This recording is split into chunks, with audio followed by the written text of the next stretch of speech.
बड़ी खबर, Meerut blast case में बड़ा खुलासा हुआ है। कल जहां पर ब्लास्ट हुआ था उसी के पास से भारी मात्रा में विस्फोटक बरामद हुए हैं। धर्म कांटा से लाखों का बारूद बरामद हुआ है। कल हुए हादसे में 3 मकान जमींदोज हो गए थे, जबकि एक महिला की मौत हो गई थी। बताया गया था कि सिलेंडर ब्लास्ट है। हालांकि न्यूज 18 ने आशंका जाहिर की थी कि धमाके की वजह कुछ और हो सकती है, जिसका अब खुलासा हो गया है। तो मेरठ में जहां कल ब्लास्ट हुआ था 3 मकान जमींदोज हो गए थे, वहीं पर उसी के पास भारी मात्रा में विस्फोटक बरामद हुआ है। धर्म कांटा से लाखों का बारूद बरामद हुआ है। और कल जब धमाका हुआ था तब भी यही आशंका जताई जा रही थी कि ये सिर्फ सिलेंडर ब्लास्ट नहीं है। सिलेंडर ब्लास्ट की वजह से 3 मकान धराशायी नहीं हो सकते हैं, वहां पर जरूर कुछ और विस्फोटक सामग्री होगी। हालांकि तब प्रशासन की पहली प्राथमिकता थी कि रेस्क्यू ऑपरेशन को अंजाम दे, जो लोग फंसे हैं उन्हें बाहर निकाले। एक महिला की मौत हो गई थी इस हादसे में और 6 लोग जख्मी हुए थे, जिन्हें अस्पताल पहुंचाया गया।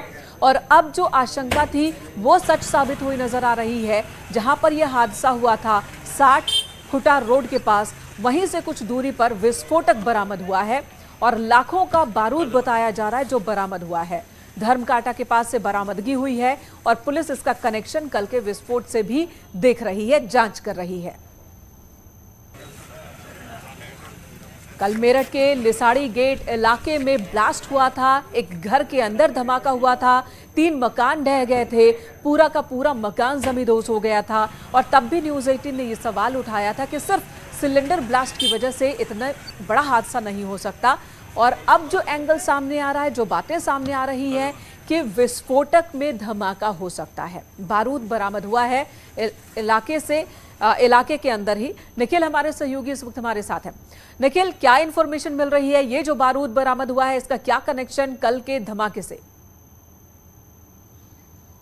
देखिए, कल न्यूज 18 ने सबसे पहले अपने दर्शकों को खबर दिखाई थी कि मेरठ में ब्लास्ट हुआ है और ब्लास्ट की परतें अब खुलनी शुरू हो गई हैं।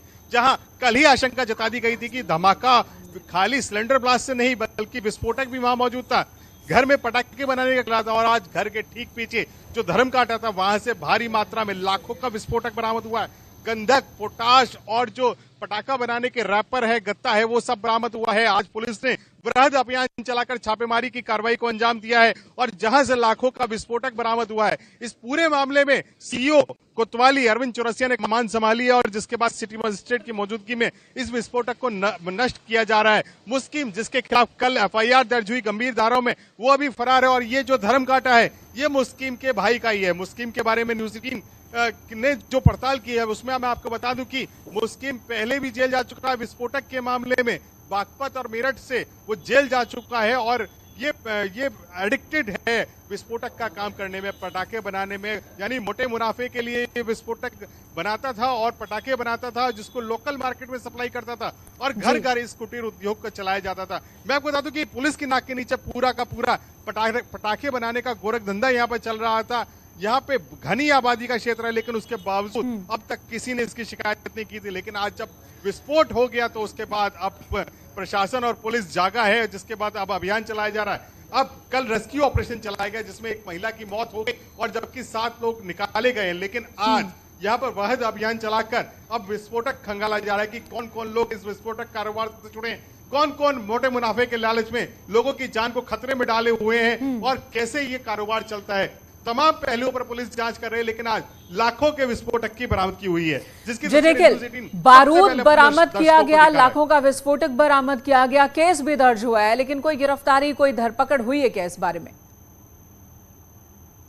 देखिए, पुलिस की प्राथमिकता सबसे पहले थी रेस्क्यू ऑपरेशन, क्योंकि घर में मौजूद जितने भी लोग थे वो या तो घायल हो गए या फिर जो महिला थी उसकी मौत हो चुकी है। लेकिन अब जब इसकी पड़ताल शुरू हो गई है, विस्फोटक कहां से आया, कौन लोग इस धंधे में लिप्त हैं, तो उसकी पड़ताल हुई तो एक मुस्किम नाम के शख्स के खिलाफ मुकदमा दर्ज हुआ है और अब उसके अन्य जो साथी है, यानी उसका जो पूरा गैंग है, उसको खंगाला जा रहा है। जैसे मुस्किम फरार है, उसके भाई के जो धर्म कांटा था उस पर दबिश दी गई, जहां से विस्फोटक बरामद हुआ है। तो तमाम उन लोगों को अब इस केस डायरी में ले आया जाएगा, उन्हें कल्पित बनाया जाएगा जो इस धंधे में लिप्त हैं। जी ठीक है, हर बार ऐसा ही होता है जब कहीं कोई ब्लास्ट हो जाए, हादसा हो जाए, कुछ लोगों की जान चली जाए तो प्रशासन जागता है। उससे पहले प्रशासन की नाक के नीचे सब कुछ हो रहा होता है और कहीं कोई इंफॉर्मेशन नहीं होती है।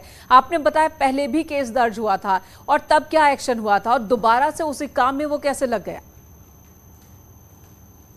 देखिए, चाहे हापुड़ का मामला हो, चाहे मेरठ का मामला हो, पश्चिमी उत्तर प्रदेश लगातार विस्फोटक से जूझ रहा है। यानी घर घर में जो कुटीर उद्योग पटाखे बनाने का काम चल रहा है, उसको लेकर पुलिस को कोई ठोस रणनीति तैयार करनी पड़ेगी, प्रशासन को कोई ठोस रणनीति तैयार करनी पड़ेगी ताकि इस तरह के हादसे ना हो। लेकिन उसके बावजूद भी ना तो मेरठ का स्वास्थ्य महकमा इस लायक, जहां कोई बर्न वार्ड यानी विस्फोटक से जो लोग जल जाते हैं उनके लिए कोई बर्न वार्ड नहीं है, वहीं ना अग्निशमन विभाग के पास ऐसे खास इंतजाम हैं ऐसे चीजों पर काबू पाने के लिए। और पुलिस आप देख ही रहे हैं कि घर में विस्फोटक बनाने का काम चल रहा था, पिछले काफी समय से चल रहा था, लेकिन उसके बावजूद पुलिस को कानो कान खबर नहीं थी। यानी पुलिस का जो एलआईयू तंत्र है वो वास्तव में कहीं ना कहीं सो रहा है।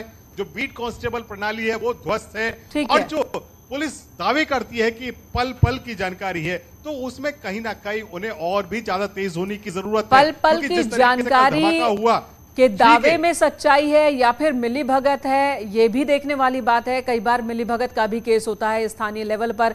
जो पुलिसकर्मी होते हैं जिनको ये जिम्मेदारी होती है देखने की, कई बार उनकी भी मिलीभगत होती है। यहां पर बताएं, कल जो ब्लास्ट हुआ था, क्या ये क्लियर हो गया है कि वो बारूद का ही ब्लास्ट था या अब भी कंफ्यूजन है कि सिलेंडर में ब्लास्ट हुआ या बारूद में? देखिए, कल जो बारूद में ब्लास्ट हुआ था, सबसे पहले सूचनाएं जो न्यूज 18 ने ब्रेक की कि सिलेंडर फटा है। पुलिस से अभी तक भी हमारी बात हुई, उन्होंने कहा सिलेंडर भी फटा था, एक वहां फ्रीजर था वो भी फटा था और जो बारूद घर में मौजूद था उसमें भी आग लगी थी। तभी इतना बड़ा धमाका हुआ कि उस घर के समेत आसपास के 2 घर ध्वस्त हो गए।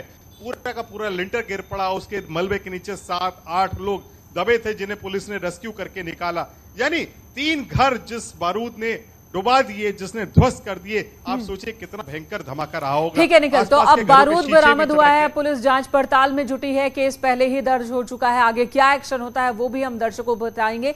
फिलहाल धन्यवाद आपका पूरी जानकारी देने के लिए। यहाँ एक ब्रेक के लिए रुकना होगा, तुरंत लौटते हैं।